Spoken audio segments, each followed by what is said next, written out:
warahmatullahi wabarakatuh. Halo adik-adik, kembali lagi nih dengan Mbak Wardah. Nah, sekarang kita akan membahas yang kita tiap hari ada di sana, yaitu ekosistem.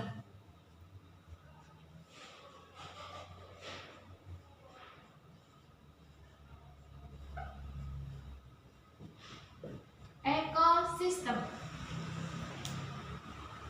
Eko itu artinya lingkungan, sistem tatanan. Jadi tatanan yang ada di dalam lingkungan. Nah, dalam ekosistem itu pasti ada yang menyusunnya. Nah, yang menyusunnya itu dinamakan dengan komponen ekosistem. Jadi kita akan belajar tentang komponen ekosistem terlebih dahulu. Kalau komponen-komponen itu dibeda-bedakan, ternyata cuma dua loh komponen ekosistem. Yang pertama yaitu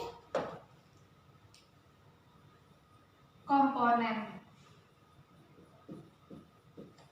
biotik, dan yang kedua yaitu komponen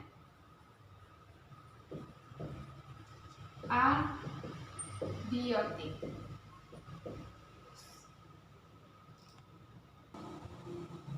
Nah, komponen biotik, jadi katanya bio berarti komponen yang tersusun dari makhluk hidup. Apa saja makhluk hidup itu? Banyak banget. Misalnya, contohnya nih ya, manusia. Nah, itu manusia kan makhluk hidup.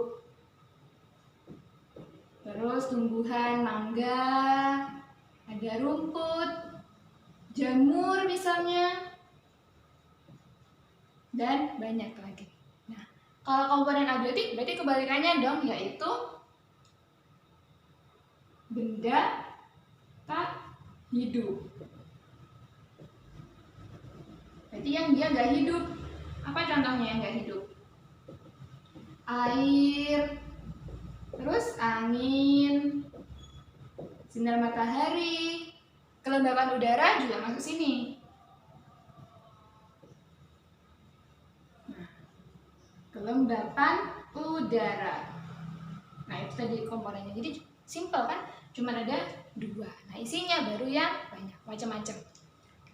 Ekosistem sendiri kalau misalnya kita mau bedain, dia itu berdasarkan terbentuknya juga ada dua. Ini sekarang kita bahas tentang macam ekosistem.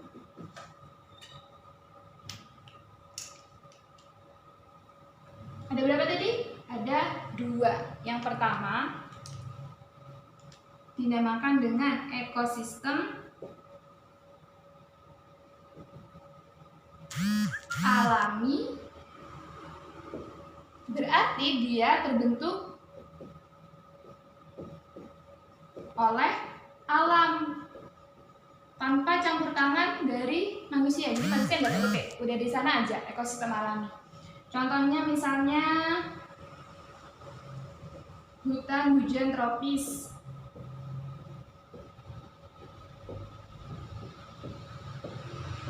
gurun. Nah, itu kan udah ada di sananya nih, kita nggak utak-atik. Itu ekosistem alami. Yang kedua, nah baru ini ada campur tangan manusia. Itu udah otak-atik ini manusianya.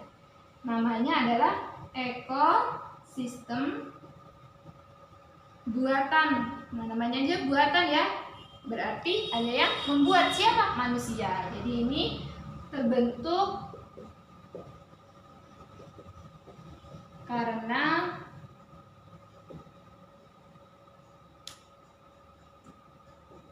campur tangan manusia. Apa nih ekosistem yang dibentuk oleh manusia? Siap enggak? Udah kasih contoh ya. Contohnya nih misalnya sawah. Nah, siapa yang bentuk sawah? Petani. Petani manusia bukan? Manusia. Jadi sawah, kolam ikan misalnya. Kalau punya kolam ikan di rumah, nah itu kan yang bentuk tukang atau papanya ya.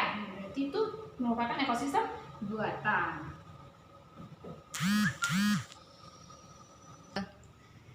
Selanjutnya kalau kita udah tahu komponennya, udah tahu macamnya, kita sekarang ingin tahu nih hubungan ketergantungannya apa sih di antara ekosistem. Kita bahas poin yang C. Hubungan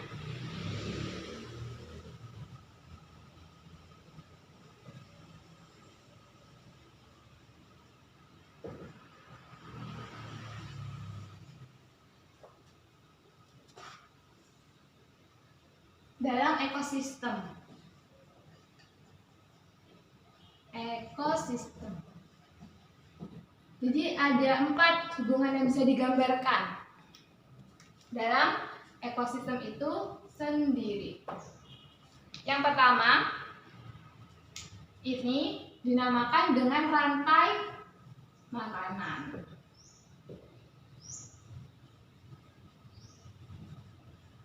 Jadi rantai makanan itu proses makan, dimakan, makan, dimakan. Itu terus.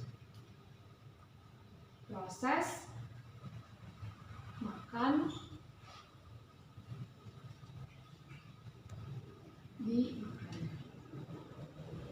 Biasanya polanya rantai makanan itu dimulai dari produsen. Karena hanya produsen yang dapat membuat makanannya sendiri.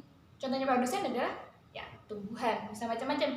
Ada mawar, ada anggrek, ada rambutan, macam-macam. Pokoknya produsen atau yang punya klorofil.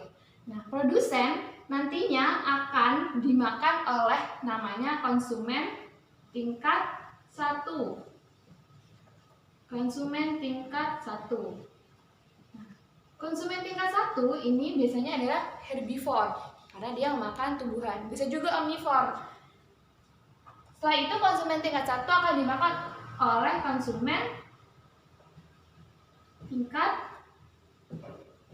2. Nah, ini bisa omnivore di konsumen tingkat 2. Kemudian konsumen tingkat 2 akan dimakan oleh konsumen puncak atau konsumen tingkat 3. Nah, ini biasanya hewan-hewan karnivora, elang, harimau, seperti itu. Nah, kalau misalnya mereka mati, siapa yang makan? Nah, mereka itu akan diuraikan oleh yang namanya pengurai. Pengurai ini adalah bakteri atau jamur yang nanti akhirnya mengubah dari organik menjadi anorganik. Nah, anorganiknya nanti digunakan untuk kebutuhan tanah. Tanahnya tempat produsen tumbuh. Jadi, dia ini merupakan siklus yang saling berhubungan. Hubungan yang kedua yaitu namanya jaring-jaring makanan. Jadi jaring-jaring makanan ini merupakan bentuk kompleks dari rantai makanan. Jadi dia sama aja kayak gini, cuman panah-panahnya ini lebih bercabang, lebih banyak. Nah, itu jaring-jaring makanan.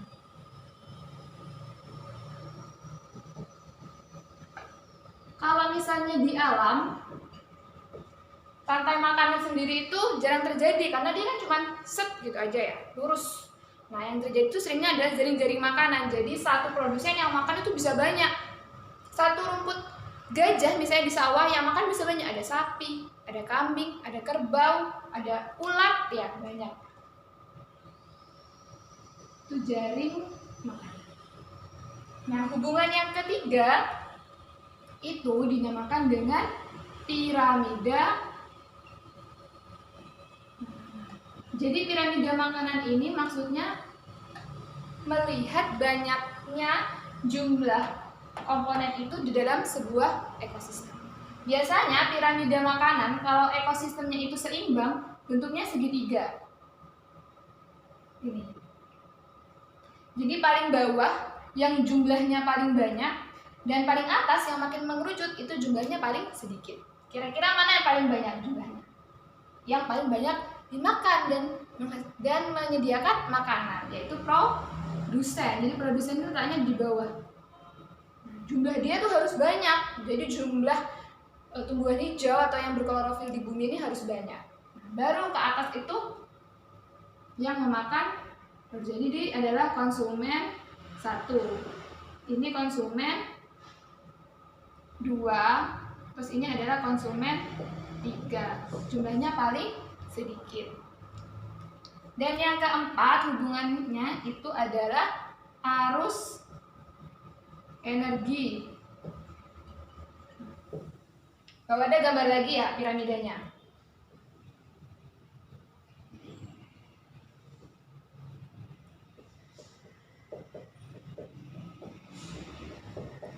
Apa sih maksudnya arus energi? Arus energi itu adalah jalannya energi dari piramida bagian bawah ke atas.